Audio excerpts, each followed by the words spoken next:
ফিরোজ খান, Bangla news টিভির থেকে বলছি। আমরা আসছি স্থানীয় আওয়ামী লীগ অর্থাৎ লস অ্যাঞ্জেলেস আওয়ামী লীগের সভাপতি জনাব সোহেল রহমান বাদলের বাসায়।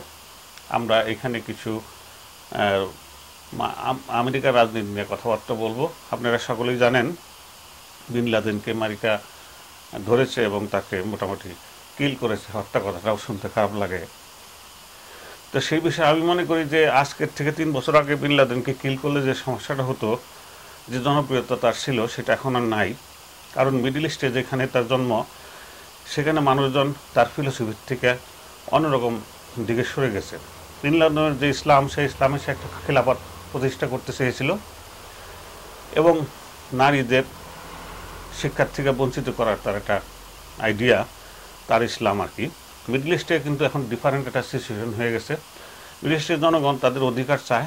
টিউনিশিয়ার থেকে শুরু করে মিশরে যে ঘটনা ঘটেছে আপনারা সকলেই জানেন। মিশরের সাধারণ ছেলেপেলেরা, মডার্ন এডুকেশন যারা আছে, তারা ফেসবুকের মাধ্যমে একটা আন্দোলন সৃষ্টি করেছে। তারা ওয়েস্টার্ন টাইপের গণতন্ত্র না হলেও সব মানুষের অধিকার প্রতিষ্ঠা করতে চায়। সেখানে বিন লাদেন একটা সিম্বলিক হিরো ছিল, এখন আর সেটা নাই। কারণ বিন লাদেনের যে ফিলোসফি ছিল, সেটা ছিল তার মতো করে ইসলাম প্রতিষ্ঠা করা। সেই ইসলাম একজন খেলাফত থাকবে এবং নারীদের অধিকার থেকে বঞ্চিত, সাধারণ মানুষের অধিকার থেকে বঞ্চিত। আপনারা জানেন খলিফাতের খলিফা কখন নির্বাচিত হয় না, সে চিরজীবনের জন্য থাকেন।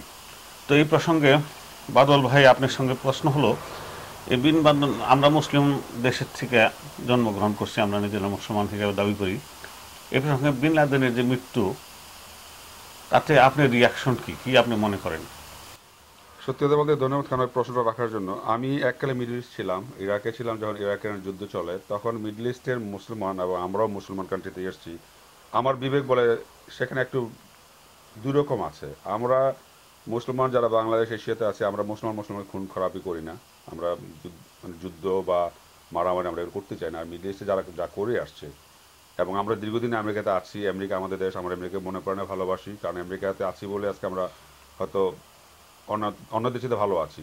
কিন্তু আমরা বিনা দোষে যে একটা দোষের ভাগে পড়েছিলাম, আমার মনে হয় যে দীর্ঘদিন পর এই যে একটা পরিসমাপ্তি ঘটেছে, এবং এটার জন্য আমি আমি নিজেকে অনেকটা স্বস্তি বোধ করছি।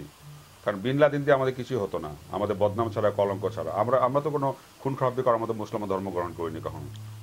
তারপর আমাদের ধর্মটাকে আমরা মনে করি যে আমরা আন্তরিক, আমরা মানুষের পরোপকারী। আর এই মিডল ইস্টে যারা আছে, তারা কিন্তু এখনো সেই যাযাবর ছিল এককালে, কিন্তু এখন নেই। এই তাদের মধ্যে নতুন নতুন ফিরে আসছে বলে আজকে মিশর বলেন, অন্যান্য দেশে যেগুলো ঘটছে, ভালো দিকে যাবে এবং ভালোটাই হবে। আচ্ছা, আমেরিকার কথা বলতে গেলে যেটা হয় সেটা হলো, এত টাকা এরা খরচ করেছে বিন লাদেনের পিছনে, ট্রিলিয়ন, 1000 বিলিয়ন 1 ট্রিলিয়ন হয়, তার মধ্যে 2 ট্রিলিয়নের মতো টাকা তারা খরচ করে, হিউজ অ্যামাউন্ট খরচ করেছে। সেই টাকাটা তারা কাট করেছে হেলথ কেয়ার থেকে, স্কুল থেকে কাট করে বিন লাদেনের পিছিয়ে হোমল্যান্ড সিকিউরিটি সৃষ্টি করে তার পিছিয়ে লেগেছিল দীর্ঘদিন, 10 বছর যাবৎ।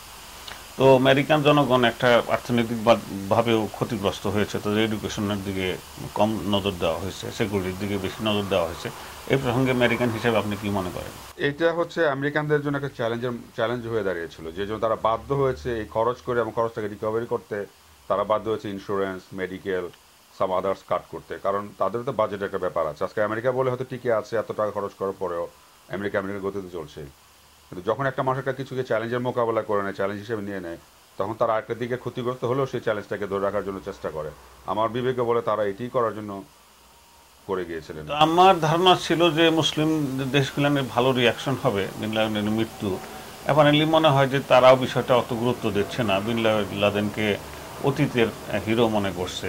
সেখানে পাকিস্তানেও কোনো মুভমেন্ট দেখি না, আফগানিস্তানও না, মিডল ইস্টের কোথাও তেমন বেশি সোচ্চার একটা আন্দোলনের সুর দেখছি না, যদিও তারা আমেরিকান বিরোধী অনেকটাই। তো এইটার কারণটা কি? মানুষ এখন সচেতন। বিন লাদেনের ডাকে আগে যারা আসতেন বা যাই করেছিল, তারা এখন বুঝতে পেরেছেন যেটার রেজাল্টটা ভালো না। কারণ যে ক্ষতি তারা আমেরিকায় করেছে, সেই ক্ষতির ভাগ আমরাও কিন্তু ভাগিদার। আমরা এখানে যে কতগুলো বাঙালি আছে বা অন্যান্য দেশের লোক আছে আমেরিকাতে, আমরা সবাই ব্যবসায়িক বা যারা চাকরিজীবী ছিলাম, কম বেশি সবাই আমরা ক্ষতিগ্রস্ত। তো জেনে শুনে কেউ ক্ষতিগ্রস্ত দিয়ে আগাতে চায় না, এবং পাবলিক এখন সচেতন হয়েছে বলেই তারা এটার মূল্যায়ন এবং করবে না। যারা বুঝে যে বিন লাদেন চলে গেছে, আমি বলবো যে তারা ভালোই বলবে এটাকে।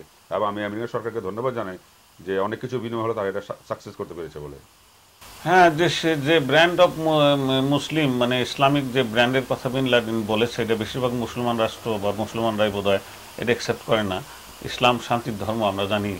সে কিল করে অন্য ইনফেডেল বা অন্যকে কিল করে এটা ইসলাম প্রতিষ্ঠা করা, এই ফিলোসফিটা মনে হয় এখন আর পছন্দ করছে না কেউ। আপনার কি মনে হয়? আমি আপনার সাথে একমত, কারণ সেই কিলিং যুগ চলে গেছে, মানে সেই বর্বরতা, যাযাবরতা এগুলো নেই এখন। আমি মিডল ইস্ট থেকে এসেছি, দেখে এসেছি তারা এখন নতুনত্বের সাথে তাল মিলাচ্ছে।